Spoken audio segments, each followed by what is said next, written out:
नमस्कार, मी प्रणाली भोसले. माझे कोकणच्या प्राईम टाइम बुलेटिनमध्ये आपल्या सर्वांचं मनपूर्वक स्वागत करते. बुलेटिनला सुरुवात करण्याआधी पाहूयात हेडलाईन्स. पावसाळ्यापूर्वी महामार्गाच्या बाजूला असणारे मातीचे ढिगारे हटवावेत. दुरुस्ती साईडपट्टीच्या कामांबरोबरच महामार्गाचं काम गतीनं करण्याचे निर्देश. डेरवण येथे घरावरील पत्राशेड उडून प्रचंड नुकसान. वादळामुळे 26 घरांची झाली पडझड. आमदार शेखर निकम यांनी केली पाहणी. परराज्यातील आंब्यांची हापूसच्या नावाने होतीये विक्री. हापूसच्या नावानं केली जाते फसवणूक. आंबा बागायतदारांमधून व्यक्त होतीये चिंता.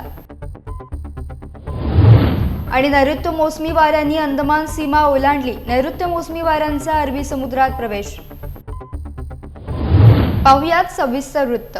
रत्नागिरी जिल्ह्याचे पालकमंत्री उदय सामंत यांच्या सूचनेनुसार जिल्हाधिकारी एम देवेंद्र सिंग, पोलीस अधीक्षक धनंजय कुलकर्णी, मुख्य कार्यकारी अधिकारी कीर्तिकिरण पुजार यांनी चौपदरीकरण रस्त्याच्या कामाबरोबरच दुरुस्ती, साईडपट्टी, कचरा, रस्त्याच्या कडेला असणारा मातीचा ढिगारा, वाहतुकीला होणाऱ्या अडचणीबाबत आज पाहणी केली. पावसाळ्यापूर्वी महामार्गाच्या बाजूला असणारे ढिगारे हटवण्यासोबतच नगरपालिकेने शहरातील रस्त्यांच्या दुरुस्ती, साईडपट्टींचं काम करावं. महामार्गाचं कामही गतीनं करण्याची सूचना जिल्हाधिकारी एम देवेंद्र सिंग यांनी संबंधितांना दिली आहे. पालकमंत्री सामंत यांनी आज सकाळी दूरदृश्य प्रणालीद्वारे सर्व विभागांची मान्सूनपूर्व आढावा बैठक घेतली. त्यांच्याच सूचनेनुसार जिल्हाधिकारी सिंग यांनी तात्काळ पाहणी केली. मारुती मंदिर येथील चौकात वाहतूक सुरळीत होण्यासाठी पार्किंग, स्टॉपिंग पट्टी करण्याबरोबरच या ठिकाणी रस्त्याच्या बाजूला डांबरीकरणाचा थर करण्याची सूचना दिली आहे. साळवी स्टॉप येथे चौपदरीकरणाची पाहणी करून हे काम गतीनं करण्याची सूचना दिली आहे. पाऊस पडल्यानंतर बाजूला असणारे मातीचे ढिगारे वाहून चिखल होणार नाही याची दक्षता घेऊन ते बाजूला करावेत, असे देखील रत्नागिरी जिल्हाधिकारी एम देवेंद्र सिंग म्हणाले.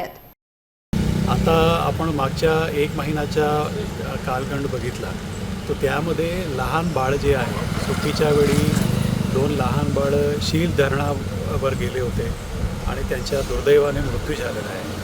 आणि आता आपण 3 दिवस पूर्वीच्या बघितलं खेड तालुक्यामध्ये सुद्धा 5 विद्यार्थी ते नदी पोहायला गेले होते नदीच्या जवळ आणि त्यापैकी सुद्धा काही डेथ्स. तो आमचं हे जे आहे की हे जे जबाबदारी आहे ते पालक आणि तिकडचे तलाठी ग्रामसेवक ऑलरेडी तहसीलदार आणि विभागीय अधिकारीमार्फत आम्ही इन्स्ट्रक्शन दिलेलं आहे. या विषयांसंदर्भात प्रिव्हेंटिव्ह आणि प्रिकॉशनरी मेजर्स काय करायला पाहिजे हे आम्ही सूचित केलेले आहे. आणि यामध्ये मोठं रिस्पॉन्सिबिलिटी जे आहे ते बालकांचे किंवा विद्यार्थ्यांचे आईवडील आणि त्या गावचे किंवा त्या ग्रामपंचायतचे ग्रामसेवक आणि तलाठी हे थोडं आपण एक 10 मिनिट चर्चा केली तो डेफिनेटली यामध्ये आपल्याला खूप चांगला रिझल्ट दिसेल आणि असा काही इश्यू किंवा असं काही इन्सिडेंट होणार नाही. आणि दुसरं आहे की आपले जे आता केलेले आहेत त्याप्रमाणेच पोलीस विभागाने सुद्धा या नैसर्गिक आपत्तीच्या प्रसंगी मदत पोहोचवण्यासाठीची सर्व तयारी ती पूर्ण केलेली आहे. काही ठिकाणी दरडी कोसळण्याचे भाग असतात, अशा गावांमध्ये सूचना देणं, ते लोकांना माहिती उपलब्ध करून देणं, जिथं काही जेव्हा अधिकचा पाऊस होणार असतो त्यावेळेच्या सुद्धा सूचना लोकांपर्यंत पोहोचवणं, त्याबाबतची काळजी आपण घेतलेली आहे. ज्या गावांमध्ये शहरांमध्ये पाणी भरतं, पूर परिस्थिती निर्माण होते, अशा ठिकाणी आपण रबर बोटींची व्यवस्था केलेली आहे. त्या ठिकाणी पोलीस कर्मचारी जे ट्रेन आहेत रबर बोटी चालवण्यासाठी त्यांच्या पण व्यवस्था केलेली आहे. त्या संदर्भातली सगळी काळजी आपण घेतली जात आहे. मला या निमित्तानं नागरिकांना आवाहन करायचं आहे हे सर्व करत असताना आपण स्वतःची काळजी घेतली पाहिजे. जेव्हा केव्हा अशा प्रकारचे अलर्ट असतील पावसासंदर्भातले किंवा समुद्राच्या भरती संदर्भातले, त्यावेळेस आपण काळजी घेतली पाहिजे. त्याबद्दल आपण जागरूक राहिले पाहिजे आणि इतरांना जागरूक केलं पाहिजे, जेणेकरून अशा प्रकारच्या कुठल्याही दुर्घटना होणार नाहीत. धन्यवाद. आपण सर्व गटविकास अधिकाऱ्यांना, गटशिक्षण अधिकाऱ्यांना असं सूचना दिलेली आहे की विद्यार्थ्यांची, लहान मुलांची सुरक्षित दृष्टिकोनातून ज्या एस्पेशली छोटे मोठे सकाव आहे जे ऑलमोस्ट वल्नरेबल आहे या पडण्याची कंडिशनमध्ये आहे ते आपण बंद करण्याची सूचना दिलेली आहे. तसेच जसं जिल्हाधिकारी महोदयाने सूचना केल्याप्रमाणे ग्रामपंचायतीला त्यांना पण आपण सूचना दिलेली आहे की ग्रामपंचायतीमध्ये तलाठी, ग्रामसेवक, सर्व शिक्षक ह्यांच्यामध्ये येऊन याच्यासोबत चर्चा करणे. तसंच आरोग्याविषयी पण आपण सर्व तालुका आरोग्य अधिकारी आणि त्यांच्या यंत्रणांना अलर्ट करण्याची सूचना दिली आहे. माजी मंत्री तसेच रत्नागिरी जिल्ह्याचे माजी पालकमंत्री अनिल परब यांनी आज गुरुवार दिनांक 23 मे रोजी खेड पोलीस ठाण्याला अचानक भेट दिली। त्यांचे मित्र तसेच उद्योजक सदानंद कदम यांच्यावर काही राजकीय नेते अक्सापोटी खोटे गुन्हे दाखल करत असून गृह आणि महसूल खातं तो पुढारी चालवतोय का असा प्रश्न ॲडव्होकेट अनिल परब यांनी उपस्थित केलाय। तसेच सत्ता येते जाते, आज त्यांचे दिवस आहेत, उद्या आमचे येतील, त्यावेळेला आम्ही देखील या सगळ्या गोष्टींची व्याजासकट परतफेड करू असे ॲडव्होकेट अनिल परब यांनी खेडचे वरिष्ठ पोलीस निरीक्षक नितीन भोयर यांच्या भेटीवेळी सांगितले। उद्योजक सदानंद कदम यांचे मूळ गाव असलेल्या जामगे या ठिकाणी झालेल्या किरकोळ बाचाबाची प्रकरणामुळे त्या बड्या राजकीय नेत्यांनी एका व्यक्तीला पुढे करत खोटा गुन्हा खेड पोलीस ठाण्यात काही दिवसांपूर्वी दाखल केला। उद्योजक सदानंद कदम त्या गावचे रहिवासी असून त्या ठिकाणी असणाऱ्या सार्वजनिक कार्यक्रमात त्यांनी काही जणांची सुरू असलेली भांडणे मिटवण्याचा प्रयत्न केला। मात्र एका बड्या राजकीय नेत्याला हे पाहवत नसल्यानं आपल्या राजकीय वर्चस्वाचा फायदा घेत पोलीस ठाण्यात सदानंद कदम यांच्यावरती खोटा गुन्हा दाखल करण्यास भाग पाडले। या संदर्भात शिवसेना उद्धव बाळासाहेब ठाकरे गटाचे नेते अनिल परब हे काही कामानिमित्त दापोली येथे आले असता त्यांनी मित्रासाठी थेट खेड पोलीस स्टेशन गाठले। त्याआधी त्यांनी जिल्हा पोलीस अधीक्षक यांच्याशी देखील चर्चा केली। त्यानंतर खेड पोलीस ठाण्यात खेडचे पोलीस निरीक्षक नितीन भोयर यांची देखील भेट घेतली। पोलिसांनी कोणत्याही नेत्याचं ऐकू नये आणि गृह महसूल खाते काय त्यांच्याकडे दिले का, कोणत्याही राजकीय नेत्याच्या दबावाखाली बळी पडून पोलिसांनी चुकीचं काम करू नये, अन्यथा त्याचे परिणाम भोगावे लागतील। सत्ता येते आणि जाते, आज त्यांचे दिवस आहेत, उद्या आमचे देखील येतील। विनाकारण खोटे गुन्हे दाखल करून शारीरिक मानसिक त्रास देण्याचा प्रयत्न केला तर आम्ही गप्प बसणार नाही असाही इशारा अनिल परब यांनी दिलाय।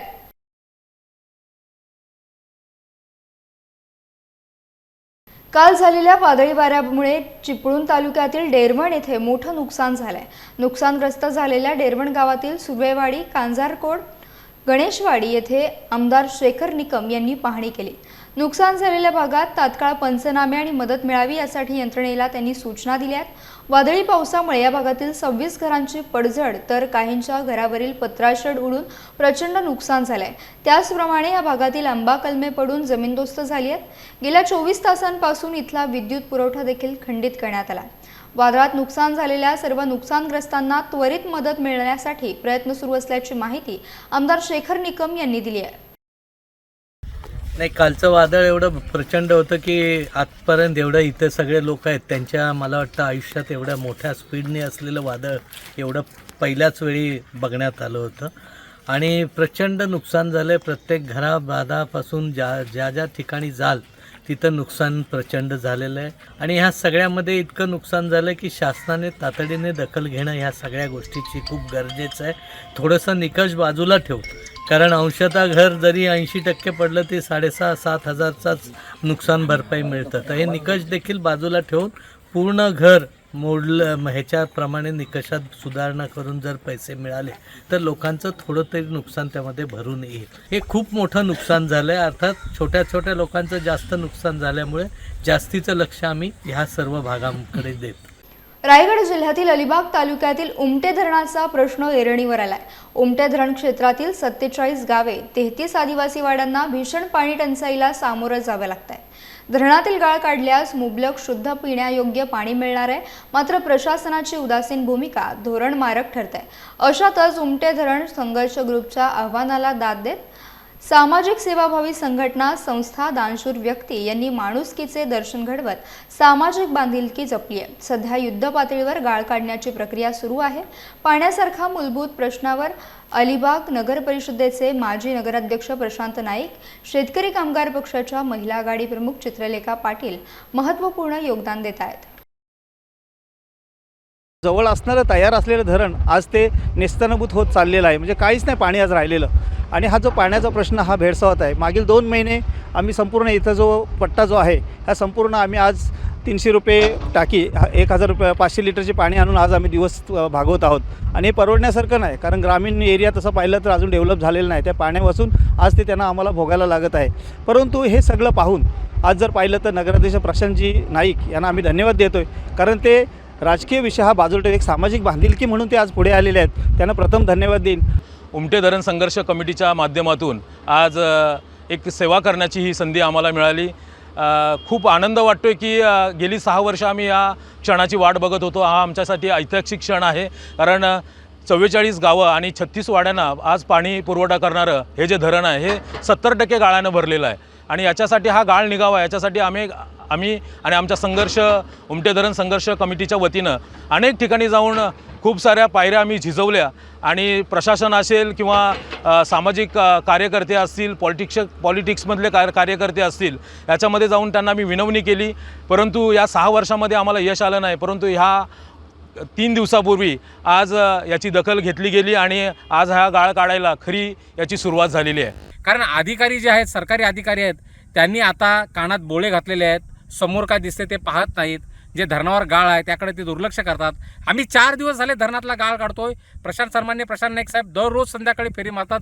गाळ किती निघाला, काही अडचणी आहेत का हे पाहतात. परंतु हे जे अधिकारी आहेत आजपर्यंत एकही इथं अधिकारी येत नाहीत. ही मोठी शोकांतिका आहे. पाणी पुरवठा, आज जिल्ह्याचा पाणी पुरवठा रायगड जिल्हा परिषद इथून जवळजवळ 17 किलोमीटर अंतरावर आहे. तिथलाही अधिकारी येऊन इथं बघू शकत नाही धरणाचा गाळ किती झाला, मुळात धरणात गाळ साचला आहे.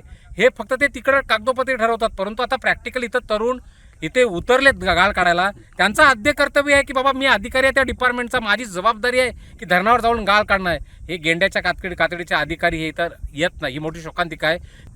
आणि मी आपल्या माध्यमातून एक विनंती करतो, आवाहन करतो की या लढ्यात आपण सगळ्यांनी सहभागी व्हायचं आहे आणि धरणाचा गाळ काढण्यासाठी जी काय आपल्या येतोपर्यंत खालीचा वाटा जो असेल तो आपण उचलून हा धरणाचा जो गाळ आहे तो गाळ काढून मुबलक पाणी देण्याच्या पुण्याच्या कामात आपण सगळ्यांनी सहभागी व्हायचं आहे. धन्यवाद. जसं आज हा गाळ काढल्यानंतर पुढच्या वर्षी मला नक्की गॅरंटी आहे की पाण्याची क्वालिटी सुधारणार. आणि मी आत्ताच संघर्ष समितीच्या राकेश पाटलांना बोलले की पाऊस आल्यावर परत पुढच्या वर्षी आपण हा गाळ काढू आणि अजून त्याच्या 2-3 वर्षात एकदम चांगल्या क्वालिटीचं पाणी लोकांना कसं मिळेल या 44 गावात आणि वाड्यांमध्ये याचा प्रयत्न करू. कारण की महिलांसाठी पाण्याचा समस्या खूप असते आणि मला एक महिला म्हणून माहिती आहे की काय एका बाईची वणवण होऊ शकते जेव्हा पाणी शुद्ध नसतं किंवा पाणी मिळत नाही त्याच्यावर. तर महिलांसाठी खास करून आम्ही हा गाळासाठी आम्ही जास्ती प्रयत्न केला आणि यापुढे सुद्धा करू. डोंबिवली MIDCच्या फेज 2 मधील अंबर केमिकल कंपनीत आज मोठा स्फोट झालाय. त्यामुळे इथे मोठी आग लागली आहे. काही कामगार आतमध्ये अडकल्याची भीती व्यक्त केली जाते. स्फोटामुळे आजूबाजूच्या परिसराला हादरे बसलेत. त्यामुळे परिसरात खळबळ उडाली आहे. अग्निशमन दलाच्या 4 गाड्या घटनास्थळी दाखल झाल्या होत्या. स्फोट झाल्यानं आजूबाजूच्या इमारतीच्या काचा देखील फुटल्यात. आग आटोक्यात आणण्यासाठी शर्थीचे प्रयत्न सुरू असून या स्फोटात 6 कामगार गंभीर जखमी झाल्याची माहिती आहे. मात्र डोंबिवलीतल्या आजच्या स्फोटामुळे 6 वर्षांपूर्वीच्या प्रोबिस कंपनीतल्या स्फोटाच्या आठवणी जाग्या झाल्यात.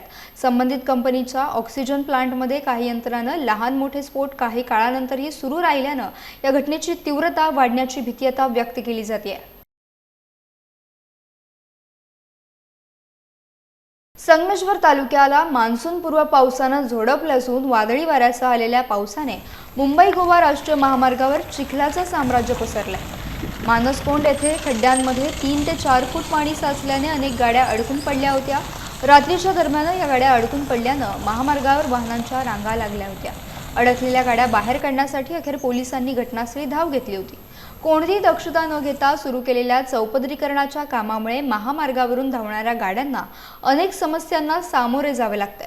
गाड्या चिखलामध्ये बंद पडत असल्यानं महामार्गावर वाहनांच्या रांगा लागतात. मान्सूनपूर्व पावसाला सुरुवात झाली असली तरी चौपदरीकरण करणाऱ्या ठेकेदार कंपनीनं कोणत्याही प्रकारची पूर्वतयारी न केल्यानं वाहन चालकांना त्रास सहन करावा लागतोय. मान्सूनपूर्व पावसाचा अलर्ट असतानाही रस्त्याची कामं धीम्या गतीनं सुरू आहेत. आरवली ते तळेगाव ते या टप्प्याचं काम जेम म्हात्रे कन्स्ट्रक्शन कंपनी करत आहे. परिणामी अनेक ठिकाणी पाणी आणि माती रस्त्यावर आल्याचं दिसून येत आहे. अनेक ठिकाणी रस्त्याची डागडुजी केलेली नाही, त्यामुळे नागरिकांचे देखील हाल होत आहेत. राष्ट्रीय महामार्ग अधिकाऱ्यांनी मान्सूनपूर्व पावसाची तयारी करणे गरजेचे आहे आणि ती त्वरित करावी अशी मागणी आता प्रवासी नागरिकांकडून करण्यात येते आहे. पेण तालुक्यातील महत्त्वाचं ठिकाण असणाऱ्या वडखळ ग्रामपंचायत हद्दीतील अंतर्गत रस्त्यावर अनेक ठिकाणी खड्डे पडले असून त्याची दुरावस्था झाली आहे. त्यामुळे कोकणातून येणारे काही पर्यटक मुंबई गोवा महामार्गावरूनच थेट जात असल्यानं येथील हॉटेल व्यावसायिक आणि व्यापाऱ्यांचं मोठं नुकसान झालंय. एकतर कोकणातील मध्यवर्ती ठिकाण असणाऱ्या आणि मुंबई गोवा महामार्ग येथून जाणाऱ्या पेणमधील वडखळ हे गाव पूर्वीपासूनच मुख्य बाजारपेठ. या बाजारपेठेत सफेद कांदे, पापड, लोणची, पोहे तसेच सुकी मच्छी यांसह दर शुक्रवारी भरणारा आठवडा बाजार तसेच मोठमोठ्या गाड्यांचे असणारे वर्कशॉप अशा अनेक वस्तू वडखळच्या मुख्य बाजारपेठेत मिळतात. मुंबई गोवा महामार्गाच्या चौपदरीकरणामुळे महामार्ग गावाच्या बाहेरील बाजूस बायपास करत वळवण्यात आल्यानं या बाजारपेठेची ओळख जवळपास पुसत चालली आहे. मात्र तरीही मुंबईहून कोकणात जाणाऱ्या येणाऱ्या प्रवासी वर्गाला वडखळ बाजारपेठ हवीहवीशी वाटत आहे. परंतु गेल्या काही वर्षांपासून वडखळमधील अंतर्गत रस्त्यांवर मोठमोठे खड्डे पडले असून त्याची भयानक दुरावस्था झाली आहे. या भागातून प्रवास करणारे विद्यार्थी, ज्येष्ठ नागरिक तसेच अनेक प्रवासी जीव मुठीत घेऊन जात आहेत. या रस्त्यावर कोणत्याही क्षणी अपघात घडण्याची शक्यता असल्यानं वडखळ हद्दीतील अंतर्गत रस्ता लवकरात लवकर दुरुस्त करण्यात यावा अशी मागणी आता नागरिकांकडून होती आहे. लांजा बस स्थानकाच्या काँक्रिटीकरण कामामुळे लांजा बस स्थानक हॉटेल योगी पटांगणावर हलवण्यात आलंय. लांजा बस स्थानकाचे काम प्रगतीपथावर आहे. तसेच स्थानक हद्दीतील काँक्रिटीकरणाचं काम पावसाळ्यापूर्वी पूर्ण करण्यासाठी बस स्थानक योगी हॉटेल समोर घेण्यात आलं आहे. तात्पुरता प्रवासी निवारा शेड देखील उभारण्यात आला असून न्यू इंग्लिश स्कूल आणि तुकाराम पुंडलिक शेट्टे कनिष्ठ महाविद्यालय येथील कॅन्टीनमध्ये एसटी कंट्रोल रूम उभारण्यात आले आहे. अंदमान बेटाची सीमा ओलांडून नैऋत्य मोसमी वाऱ्यांनी आज अरबी समुद्रात प्रवेश केलाय. त्यामुळे यंदाचा मान्सून केरळमध्ये दाखल झालाय. साहजिकच पुढील भागात कमी दाबाचा पट्टा निर्माण झाल्यानं कोकण किनारपट्टीवर पावसाची दाट शक्यता आहे. 15 मे पासूनच विविध जिल्ह्यात मान्सूनपूर्व पावसानं हजेरी लावली आहे. या महिन्यातील 8 तारखेपासून राज्यात पावसाला सुरुवात झाली आहे. राज्यात प्रथम पूर्व विदर्भात 8 मेला पाऊस पडला. त्यानंतर हळूहळू विदर्भ आणि मराठवाड्यात किरकोळ पाऊस पडला. 11 मेला पश्चिम महाराष्ट्रात पावसानं हाहाकार माजवला. शेतकऱ्यांची पिके काढणीस आली आहेत. त्यामुळे पाऊस नुकसानकारक ठरणार आहे. यंदा मुदतीत 8 जूनला मान्सून कोकण आणि मुंबईसह महाराष्ट्रात पोहोचेल असा अंदाज हवामान खात्यानं वर्तवलाय. त्याचवेळी हवामान खात्याने जाणकार पंजाब डक यांनी मान्सूनचं आगमन अरबी समुद्रात झाल्याचं म्हटलंय. रत्नागिरी जिल्ह्यातल्या राजापूर तालुक्यातील पाचल येथे वीज, दूरसंचार आणि बँकिंग सेवेसाठी पाचलमधील ग्रामस्थ जनता आक्रमक झाल्याचं पाहायला मिळालं. पाचल पंचक्रोशीतील लोकांनी दूरसंचार आणि बँकेच्या अधिकाऱ्यांना जाब विचारला. नागरी सेवा सुविधा अपुऱ्या प्रमाणात मिळत असल्यानं पाचल ग्रामस्थ आक्रमक झाले होते. वीज, दूरसंचार आणि बँकिंग सेवा सुरळीत करा अन्यथा उग्र आंदोलन करू असा इशारा व्यापारी, विक्रेते आणि जनतेनं दिला. मंडळ जे आहे त्यांच्यामार्फत ज्या होणाऱ्या ज्या अपुरे सोयी असतील वीज संदर्भात या संदर्भात चर्चा करण्यात आल्या. त्यांनी सांगितले की ट्रान्सफॉर्मर आहे, DP आहे, पाचल विभागाला बरेच देणार आहेत. तर त्यांनी एक आश्वासन दिलेलं आहे की किमान आम्हाला 1-2-3 महिने द्या. 2-3 महिने दिल्यानंतर ती सुविधा पाचल पूर्ण पंचक्रोशीला त्याचा उपयोग होईल आणि या सुविधा पूर्ण पाचलच्या ग्राहकांना लवकरात लवकर मिळतील. कोकणच्या हापूस आंब्याच्या चवीचा मोह जगाला पडतो. कोकणचा हापूस आंबा त्याच्या उत्तम चवीसाठी आणि अप्रतिम गोडीसाठी प्रसिद्ध आहे. जगप्रसिद्ध असलेल्या कोकणच्या आंबा बागायतदार शेतकऱ्यांपुढे सध्या स्थितीत अनेक संकट उभी ठाकली आहेत.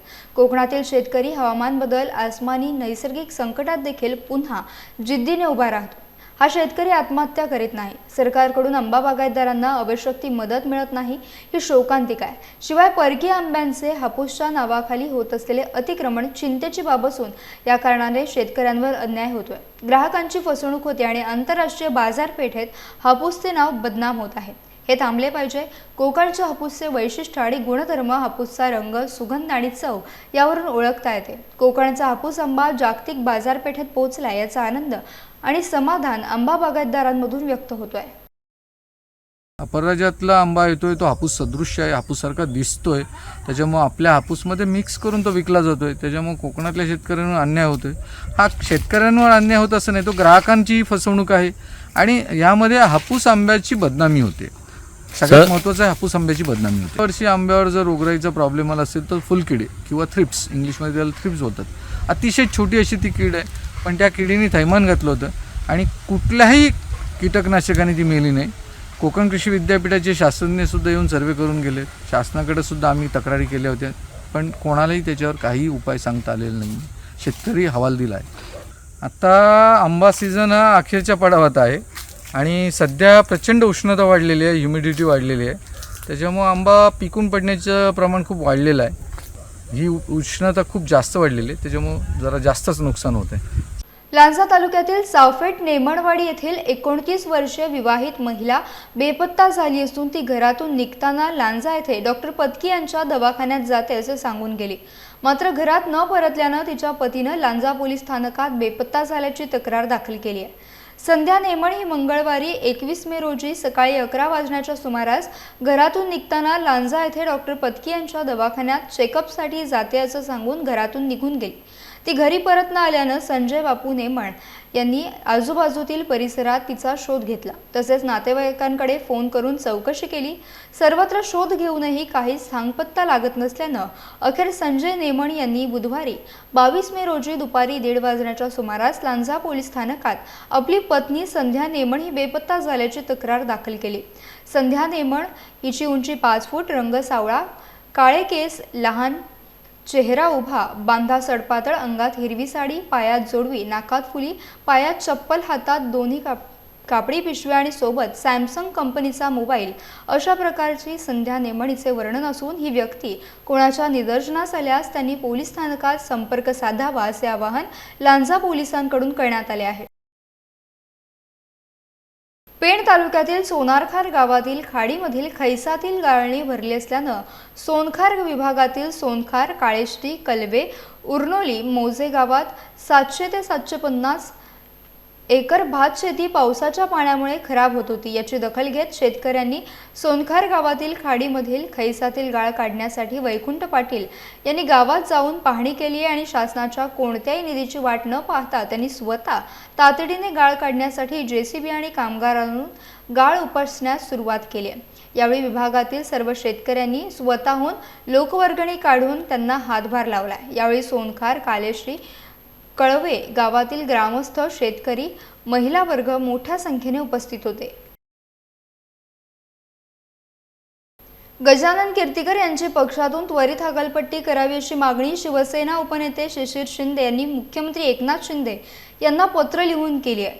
एकनाथ शिंदे शिशिर शिंदेंचं पत्र वाचून निर्णय घेतील अशी माहिती शिवसेना शिंदे गटातील मंत्री उदय सामंत यांनी दिली आहे. गजानन कीर्तीकर साहेबांची त्या दिवशीची स्टेटमेंट पण आपण सगळ्यांनी बघितलेली आहे की त्याच्यामध्ये त्यांनी असं सांगितलेलं आहे की ते शिंदे साहेबांबरोबर आहेत, त्यांचं कुटुंब अमोल कीर्तीकरांबरोबर आहे, म्हणून त्यांच्यासमोर पेच उभा आहे असं त्यांनी म्हटलेलं आहे. त्याच्या संदर्भात शिशिर शिंदेनी आज मुख्यमंत्री महोदयांना पत्र लिहिलेलं आहे. ते पत्र स्वतः शिंदेसाहेब वाचतील आणि त्याच्यावर जो निर्णय घ्यायचा ते मुख्य नेते म्हणून शिंदेसाहेब घेतील.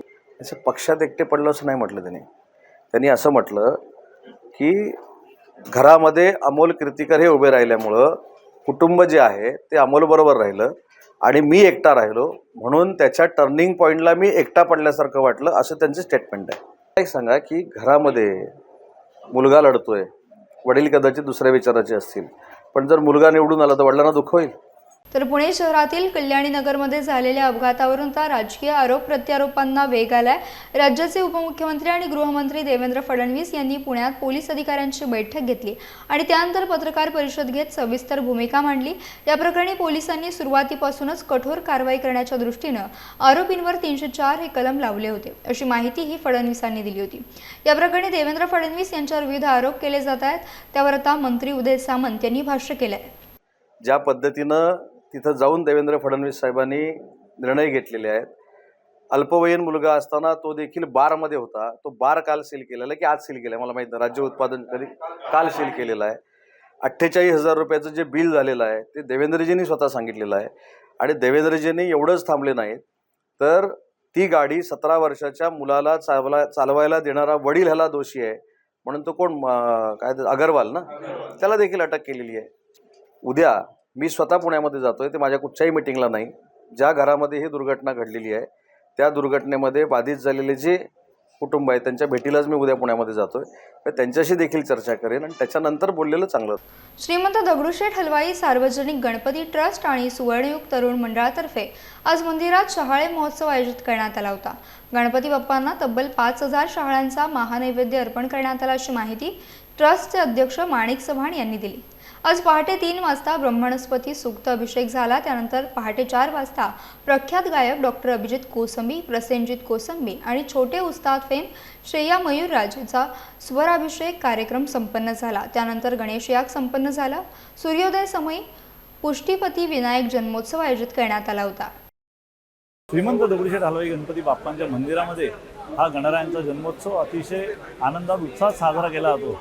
आज बाप्पांना 5,000 शहाळ्यांचा महानैवेद्य हा समस्त भक्तांच्या वतीने अर्पण करण्यात येतो. आणि आजच्या दिवसाचं वैशिष्ट्य म्हणजे भगवान शिवपार्वतीच्या घरी हा विनायक अवतार झाला आणि भगवान लक्ष्मीनारायणांच्या घरी देवी पुष्टी हिचा जन्म झाला आणि त्या पुष्टीचा आणि विनायकाचा विवाह झाला, म्हणून पुष्टीपती विनायक अवतार हा आजच्या या पौर्णिमेच्या दिवशी हा झाला. त्यामुळे आपण हा पुष्टीपती विनायक जन्मोत्सव साजरा करतो.